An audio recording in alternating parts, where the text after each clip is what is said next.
Gràcies, presidenta. Agrair-li en primer lloc que després d'unes votacions tan llargues estigui aquí. Consellera, conseller, diputades, diputats, membres del Departament d'Agricultura que ens acompanyen. Des del grup socialista presentem aquesta interpel·lació al Govern sobre la despoblació i les dificultats de desenvolupament econòmic i social a les zones rurals de Catalunya. Ho fem després d'analitzar dades, i és el que presentarem aquí, el que venim a reflexionar, totes les dades que hem trobat, algunes un xic contradictòries, però que sí, totes aporten, de l'IDESCAT, de l'INE, de la Fundació Món Rural, amb la seva enquesta, el seu atles, de l'Associació de Micropobles, de la mateixa Generalitat de Catalunya, de l'Associació de Municipis de Muntanya, de la Federació Espanyola de Municipis, de la comissió que es va crear per aquest tema al Senat o de la mateixa Unió Europea, entre d'altres. De fet, s'ha fixat la nova estratègia Europa 2020, el qual defineix la cohesió territorial com un dels pilars fonamentals que s'ha de preocupar i que se sumen a la cohesió econòmica, cosa que també ens ha donat alguns mals de caps, construir Europa en base a la cohesió econòmica, i se suma a la cohesió social. La fractura és una realitat a Europa, a Espanya, a Catalunya. La fractura territorial entre àrees urbanes i rurals no para de créixer i és una realitat. I la Unió Europea també publica en aquesta estratègia 2020 el llibre verd sobre la cohesió territorial com un dels principals objectius, fer de la diversitat territorial un actiu, un punt fort i una generació, precisament una font de riquesa. Hem de fer entre tots, a ningú se li escapa, un creixement sostenible i equilibrat. Hem de pal·liar els efectes negatius de la gran concentració, la massificació, millorar les comunicacions o la connectivitat entre tots els territoris i millorar, que no ho fem prou bé, la cooperació entre el món rural i el món urbà. A Catalunya les dades parlen per si soles i segurament que les han sentit. El 60% dels pobles de menys de 1.000 habitants han perdut població des del 2010. El 60% dels pobles petits han perdut població. Per tant, és una dada molt preocupant que requereix l'atenció, que requereix l'acció del govern de manera coordinada per intentar pal·liar aquests efectes. La despoblació i tots els efectes adversos que provoca, sobretot afecta les Terres de l'Ebre, afecta el Pirineu, afecta a la Catalunya interior, les comarques interiors. De les 42 comarques, 29 han perdut població des del 2010. Les més afectades, Terra Alta, Alta Ribagorça, amb una despoblació de més del 9%. El Pallars Sobirà amb un 8,6%, el Priorat un 7,5%. La Ribera d'Ebre, el Montsià, les Garrigues, el Berguedà, el Bages, l'Alt Urgell, per sobre del 6% en la pèrdua de població. La Conca de Barberà, el Ripollès, per sobre del 5% en la pèrdua de població des del 2010. Per tant, afecta d'una manera molt desigual, però sí que és veritat que afecta sobretot les comarques interiors perquè el moviment de població se'n va sobretot cap al litoral, a excepció de l'Ebre. El 80% de la població es concentra amb el 20% del territori i aquesta polarització no para d'augmentar. La població i la riquesa també s'està polaritzant, amb el conseqüent, evidentment, envelliment i baixada de natalitat que condemna qualsevol territori precisament a que pugui ser pròsper. La renda per càpita, evidentment, en la majoria de les comarques rurals és inferior a la mitjana a Catalunya. No ho diem nosaltres, ho diu l'IDESCAT. La majoria de comarques rurals tenen una renda per càpita inferior a la mitjana. L'Agència Tributària va presentar un informe sobre les declaracions de la renda dels 20 municipis més pobres de Catalunya, també dels més rics, i veiem que hi ha una diferència de més del 300% entre alguns municipis de Catalunya que tenen una renda mitjana de 48.000 euros l'any, 48.000 euros, amb els que la tenen inferior, que la tenen de 14.900 euros any. 14.000 a 48.000. I això no para de créixer. Per tant, el que hem d'intentar és frenar aquestes diferències preocupants i intentar reduir-lo. La fractura territorial és una realitat, o com llegia en un mitjà de comunicació de Girona que deia la cohesió territorial en aquests moments s'ha convertit en una quimera. A més, també presentava el nostre company Alicia Romero les dades d'inversió privada. Veiem com la inversió privada, el 80% de la inversió privada del 2015 s'ha concentrat a l'àrea metropolitana. Per tant, no només hem de mirar com gestionem la inversió pública, sinó que també tenim un problema i hem de fer atractiu el territori per intentar que la inversió privada també hi vagi. I també la inversió pública. Veiem com aquestes comarques que dèiem, sobretot que són les més perjudicades, tenen Terres de l'Ebre Camp de Tarragona, Pirineu i Aran, retallades d'inversió pública de la Generalitat des del 2010 superiors al 70%, comarques de Lleida 86%, comarques centrals 79%. Per tant, impossible construir un territori competitiu que pugui atreure inversió privada, que fixi la gent al territori sense una inversió pública privada que garanteixi la igualtat d'oportunitats. I també, evidentment, el que hem dit moltes vegades, com recentralitzem determinats serveis públics, com replantegem determinats serveis públics sense que afecti els serveis més essencials i més importants que afecten més directament els ciutadans. Ja ho hem dit, tant serveis i personal que afecten els hospitals, la regió sanitària del Pirineu va sortir que teníem un 24% menys de metges als CAPs des del 2010, Lleida en tenia un 13%, l'Ebre en tenia un 9%. Per tant, els canvis al SEM que tampoc han agradat i d'altres replantejaments de serveis públics que crec que s'han fet més amb criteris economicistes que no territorials, que no amb aquella discriminació positiva que a vegades defensem. Lleis i normes, taxes i impostos que a vegades tampoc ajuden a aquesta dinamització. Fem normes pensades per les grans capitals, pels grans pols demogràfics i econòmics i no precisament per compensar els desequilibris territorials.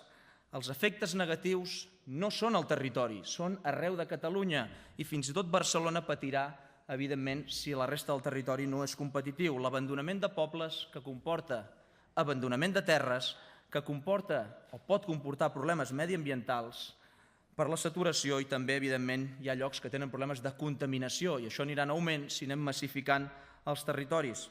Menys competitivitat en la producció d'aliments és evident que és un aspecte que ens pot afectar a tots. Les fonts d'energia que consumim entre tots, sobretot, es produeixen fora de l'àrea metropolitana. La pèrdua de pobles és pèrdua de cultura, és pèrdua d'identitat i de tradicions. I com hem dit, la massificació de les àrees metropolitanes no beneficia a ningú. La despoblació i empobriment a les zones rurals afecta a Catalunya, el conjunt de l'Estat i també afecta Europa. Per tant, caldrà sumar esforços, coordinar esforços, aprofitar les polítiques públiques que s'estan impulsant arreu per intentar revertir aquesta situació. Després li parlaré també de l'enquesta de la Fundació Món Rural, que més o menys ja anava també en aquesta línia, però sí que el que creiem des del grup socialista, més enllà de parlar de les polítiques d'agricultura, que són una part, sobretot és que necessitem polítiques, redefinir estratègies, veure què es fa al nostre entorn, veure quines sinergies podem aprofitar, com es coordinen millor els fons europeus, què s'està fent des del govern de l'Estat, què podem fer, i és aquí on tenim la màxima responsabilitat de liderar una resposta en aquest sentit. Cal o no cal demanar una reforma fiscal per incentivar la inversió a les zones rurals? Cal o no cal una discriminació positiva de les zones rurals? Cal o no cal una llei d'hisendes locals que faciliti precisament un bon finançament per a les administracions, els ajuntaments, que evidentment estan en risc de despoblació? Hem de potenciar el turisme rural, que és el que més ha baixat respecte als altres segments de turisme des de l'inici de la crisi.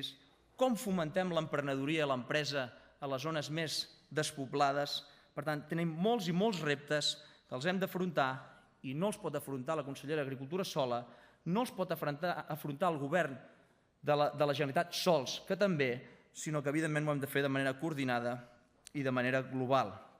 En resum, consellera, nosaltres fem la interpel·lació, primer de tot, per evidenciar una problemàtica que tenim a sobre la taula.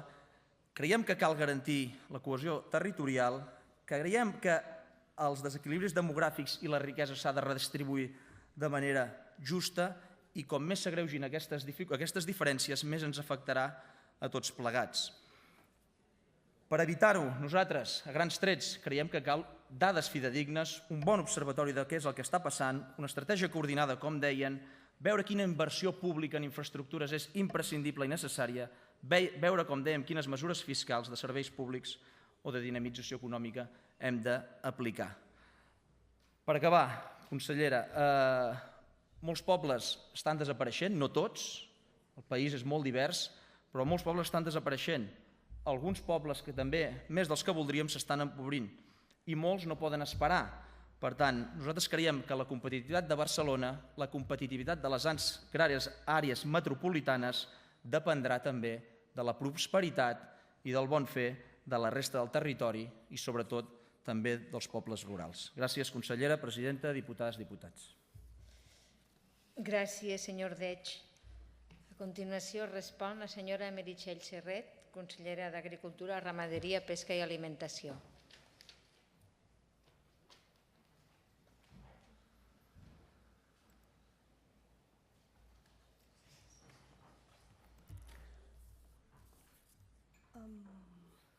Moltes gràcies, presidenta.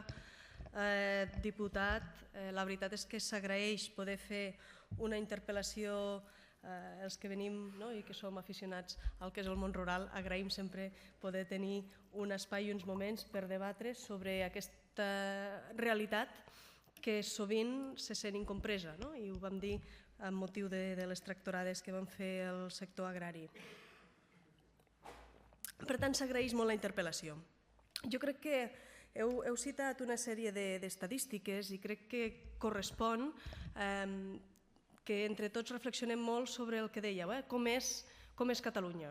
Tenim una Catalunya que, vulguem o no, es dibuixa amb unes diferències que fan aquesta, jo no en voldria dir fractura, però vos li dèieu, aquesta diferència entre les visions urbanes i rurals. Tenim que a Catalunya el 90% del nostre territori és rural, el 90% del territori és rural, ho hem dit molts cops, el 60% està cobert de boscos, el 30% restant és agrícola i les trames urbanes suposen un 30%. Però al costat d'aquest 90% de territori rural veiem que més del 80% de la població, podríem dir també el 90% de la població, és urbana. I aquesta població urbana majoritàriament condiciona també bona part de la cultura del nostre país. Cada vegada hi ha més cultura urbana, cada vegada hi ha més generacions que no tenen cap mena de bagatge o coneixement sobre què és l'entorn rural, què és la feina del sector primari, la producció d'aliments, l'agricultura, la ramaderia, la silvicultura o la pesca.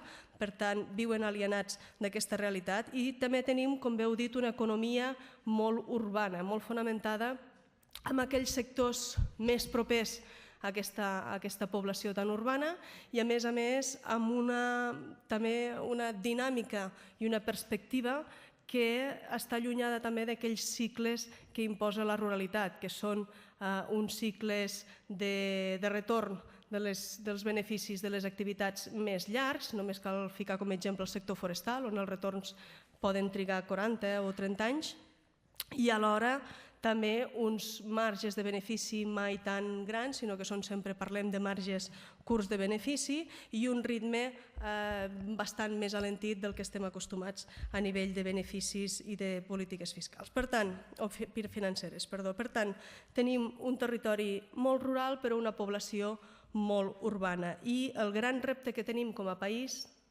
és com ho lliguem i com aconseguim que les polítiques que tirem endavant des de Catalunya en el seu global tenen aquesta perspectiva rural. Com bé dèieu, hi ha una realitat molt propera, que és la dels municipis. Els municipis, que és aquest primer esló de l'administració pública, que són 948 a tot Catalunya, 948 municipis a tot Catalunya. D'aquests 948, el 63% tenen menys de 2.000 habitants. De fet, el llindar aquest dels 1.000 habitants hi ha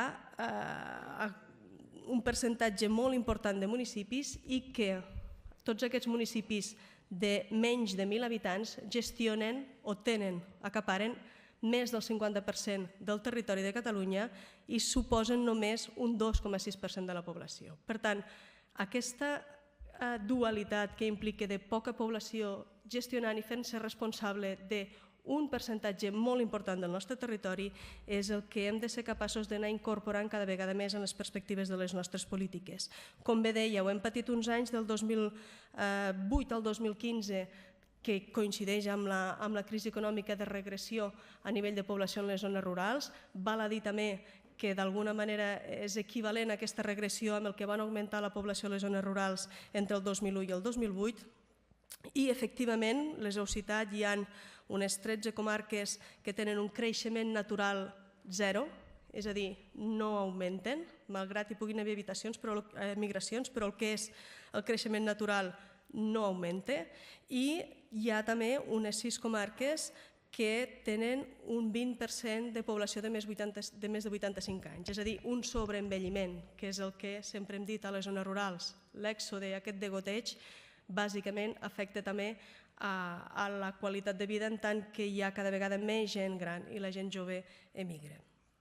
Per tant, estem amb unes dinàmiques estructurals, no venen d'ara, no venen de fa 5 anys ni 10 anys, sinó que venen de molt més enllà i requereixen també unes polítiques, com bé dèieu, estructurals i molt més transversals, molt més interrelacionades, però sobretot que siguin capaces d'incorporar aquesta necessària perspectiva rural. A partir d'aquí, algunes reflexions de com haurien de ser aquestes polítiques que lliguem la cohesió territorial, cohesió social, cohesió econòmica, si voleu també cohesió ambiental, és a dir, com ens cohesionem aquesta ruralitat i aquesta urbanitat. És evident que les polítiques de cara a la ruralitat del nostre país i per frenar aquest despoblament han de ser capaces de generar oportunitats, han de ser capaces de generar la visió que els joves poden tirar endavant un projecte professional i de vida a les zones rurals. Per tant, hem d'afavorir oportunitats a través del sector primari, ho hem dit sempre, el sector primari, l'agricultura, la ramaderia, la silvicultura, la producció d'aliments, genera oportunitats i actua i gestiona aquest 90% del territori rural de Catalunya. Per tant, és a través del sector primari que hem de ser capaços de generar dinamisme socioeconòmic i sostenibilitat ambiental. Tenim una gran diversitat d'ecosistemes a Catalunya, això vol dir que en aquest 90% del territori podem fer moltes coses, tenim moltes oportunitats de generar riquesa i de fer productes d'elevada diferenciació i qualitat. És una activitat, la del sector primari, que arrela la població al territori, no es deslocalitza. És una oportunitat, la del sector primari, per multiplicar la riquesa també en el territori a través de la seva capacitat de diversificar els valors. El sector primari genera tot un seguit de patrimoni material i immaterial, des del paisatge fins a la cultura gastronòmica, i això és una potencialitat a l'hora de diversificar la riquesa. Evidentment, ho hem dit, el sector primari sobretot produeix aliments, és bàsic per qualsevol societat i per qualsevol comunitat tenir aquesta sobirania alimentària i, per tant, és un dels eixos centrals a partir dels quals hem de ser capaços de construir aquestes polítiques per frenar el despoblament a les zones rurals. Però, evidentment, no només. També ha de ser a través d'aquests serveis bàsics en educació, en salut o en l'aigua, l'accessibilitat a l'aigua, que és un dels grans reptes també que tenim com a país en bona part del territori, i a través de serveis que no són tan bàsics però que també són essencials, com pot ser la cura de les persones. Estem dient que tenim una realitat de sobreenvelliment a moltes zones rurals i oportunitats també en activitats potser de lleure o de turisme, perquè ho hem dit, tenim una capacitat d'atracció i de diversificar la riquesa. En qualsevol cas, qualsevol política que hagi d'anar de cara a afavorir el desenvolupament rural i, per tant, frenar aquest despoblament ha de tenir com a eix central les persones, sobretot les persones. Per què? Perquè, com bé dèieu, estem en unes zones on hi ha poca densitat de població. Per tant, els criteris i aquesta perspectiva rural s'ha de centrar sobretot en les persones, i altres criteris, ho dèieu vos, economicista o altres, sí que són importants, però no poden ser l'únic ni el principal. Què estem fent des del govern?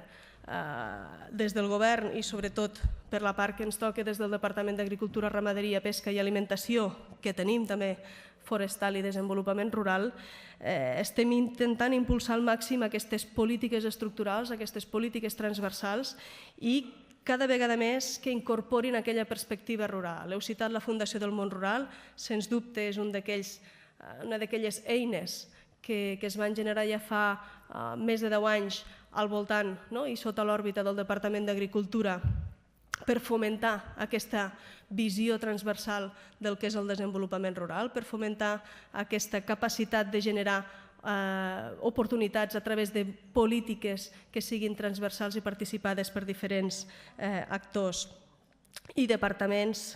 En aquest sentit, insisteixo, aquestes polítiques i aquesta visió ha d'anar, com bé dèieu, donant el màxim suport als municipis rurals.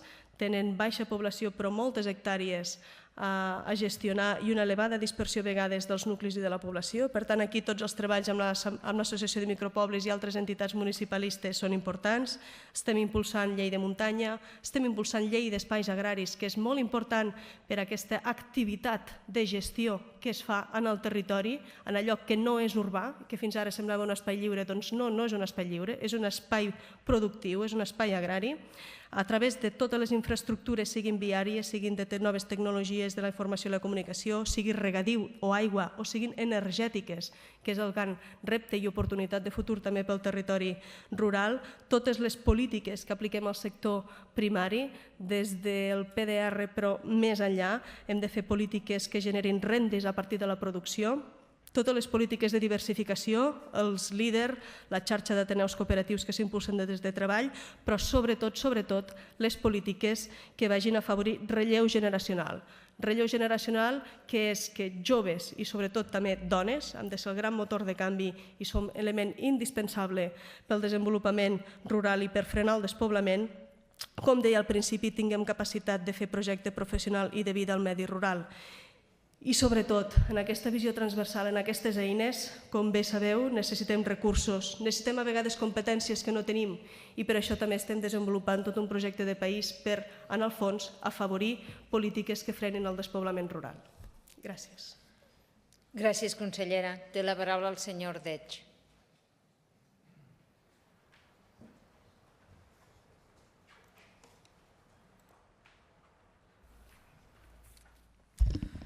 Gràcies, presidenta. Consellera, bé, agraint per començar la seva intervenció, crec que coincidim en moltes coses, però més enllà d'algunes coincidències, crec que l'important és obrir els ulls i veure que les dades ens diuen que tenim un problema.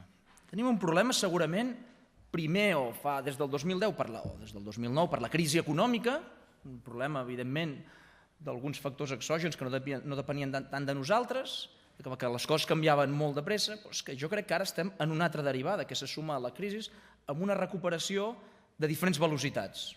Això que tant ens queixem d'Europa, de les diferents velocitats, jo crec que hem de vigilar perquè això també pot passar a casa nostra des del punt de vista territorial. I a casa nostra i a d'altres territoris. Per tant, jo crec que aquí hem de veure, sobretot, primer de tot, trobar els mecanismes entre tots que ens permetin saber l'abast de la qüestió. I aquí és on li deia, nosaltres ho proposarem. Necessitem, potser segurament a través de la Fundació Món Rural, que sigui el que lideri un observatori o les bases de dades necessàries per tal d'analitzar, si cal, què és el que està passant, amb aquells indicadors fiables que puguem tots avaluar-nos tots plegats per veure si les coses estan funcionant o no estan funcionant. L'enquesta de la Fundació Món Rural, que fan unes enquestes a la gent de les zones rurals, deien, què és el que més els preocupa o què és el que creu que més dificulta que la gent es quedi als pobles? Una de les coses, per exemple, deien l'accessibilitat al sistema de salut. Si hi ha algun problema o l'hospital està molt lluny o el CAP no ve molts dies, aquests sí que situaven com un dels principals problemes del món rural. Per tant, li hem de donar una atenció especial. No serà la mateixa que les capitals, no ho estem demanant, però una atenció important com l'escola rural, com la xarxa de carreteres que tenim, com les comunicacions, que és el gran salt i la gran diferència respecte a anys anteriors, que és aquestes tecnologies de la informació, la comunicació, la cobertura de telefonia mòbil, però també d'internet, ens permet acostar a qualsevol punt del planeta i, evidentment, i de Catalunya, des de qualsevol poble. Per tant, jo crec que és totes les eines que tenim a l'abast, hem de consensuar i hem de veure a quin nivell i fins on les podem fer arribar per intentar garantir el progrés de la majoria de ciutadans d'aquest país. També deien que els ajuts, fins i tot els ajuts que tenim públics, es poden replantejar, es poden donar diferent i podrien ser més eficients que no pas de com els donem. Per tant, això són algunes de les enquestes. Per tant, no demanem al govern que ho faci tot, però demanem al govern que lideri i diem al govern que ho pot fer millor. No que ho faci sol, sinó evidentment que ho faci acompanyat perquè venen molts recursos dels que podem parlar, venen de fora. No farem una moció, aprenent la lliçó de fa 2 setmanes, no farem una moció molt llarga perquè aquí evidentment podríem parlar de tots els caps, de tots els pobles rurals i de totes les carreteres, d'allò. No ho farem. Intentarem fer una moció evidentment que tampoc sigui molt curta, però de model. A veure quines eines ens dotem tots plegats, més enllà de la gran transformació que puguem fer el 2017 i totes les coses que hagin de passar, però escolta, com que aquest problema que tenim no el resoldrem en 4 dies, jo crec que és important que tots ens convencem de quines eines ens dotem d'informació, d'accions i d'estratègies en aquest sentit per tal d'intentar que anem endavant. I anirà sobretot a la línia del que li deia del llibre verd de l'estratègia a Europa, de crear un observatori socioeconòmic, d'establir un espai de debat, que aquí el govern que ens diguin, no fa falta que sigui parlamentari, un espai de debat amb tots els agents implicats, les institucions públiques implicades per parlar de la despoblació. Parlar-ne, tenir informació, escoltar tothom i demanarem aquí al govern, sí que demanarem que creï un grup de treball, allò per ser una cosa àgil, un grup de treball que analitzi, assessori i proposi mesures directament a presidència, perquè és la manera de donar la sensació que és com que depèn de tots els departaments de quines són les mesures que s'han d'impulsar els darrers anys. Mesures, com li he dit, fiscals i financeres, que algunes no dependran d'aquí, les haurem de demanar allà. De moment les haurem de demanar allà. Per tant, fem-ho. I algunes mesures, evidentment, que s'hauran de negociar a Brussel·les. També importantíssim tot el que hem dit, el mapa de cobertura de telefonia mòbil i d'internet. No pot ser, tenim un dèficit d'infraestructures bàsiques, de carreteres és evident, però també de cobertura de telefonia mòbil i en alguns llocs fins i tot de cobertura de telefonia fixa. I clar, és que llavors no podem parlar de productivitat ni de competitivitat de cap territori, de cap empresa, si no tenim els mínims dels mínims. I un últim, em queden 13 segons, importantíssim, màxima prioritat de les polítiques d'igualtat. Ho ha dit, ho dic i ho refermo. Sense dones i amb unes polítiques d'igualtat que ajudin a tots els aspectes que les dones estan implicades, no hi haurà fixació de ciutadania al territori. És impossible. I això ho diuen tots els manuals i ho diuen fins i tot la mateixa Unió Europea. Per tant, polítiques de dones, importantíssim, polítiques d'igualtat per fixar la gent al territori. I per acabar, escolta, cooperar i comunicar-nos perquè tots progressem millor. Un exemple el teníem amb les seves mancances, amb el dels Jocs Olímpics de Barcelona-Pirineus. Era un exemple de que aprofitant els actius i les infraestructures que tenim al Pirineu, que Barcelona ajudés a que un territori que ho està passant molt malament es pogués enfortir, pogués progressar i pogués ser conegut arreu del món. Gràcies, presidenta, consellera, diputades i diputats.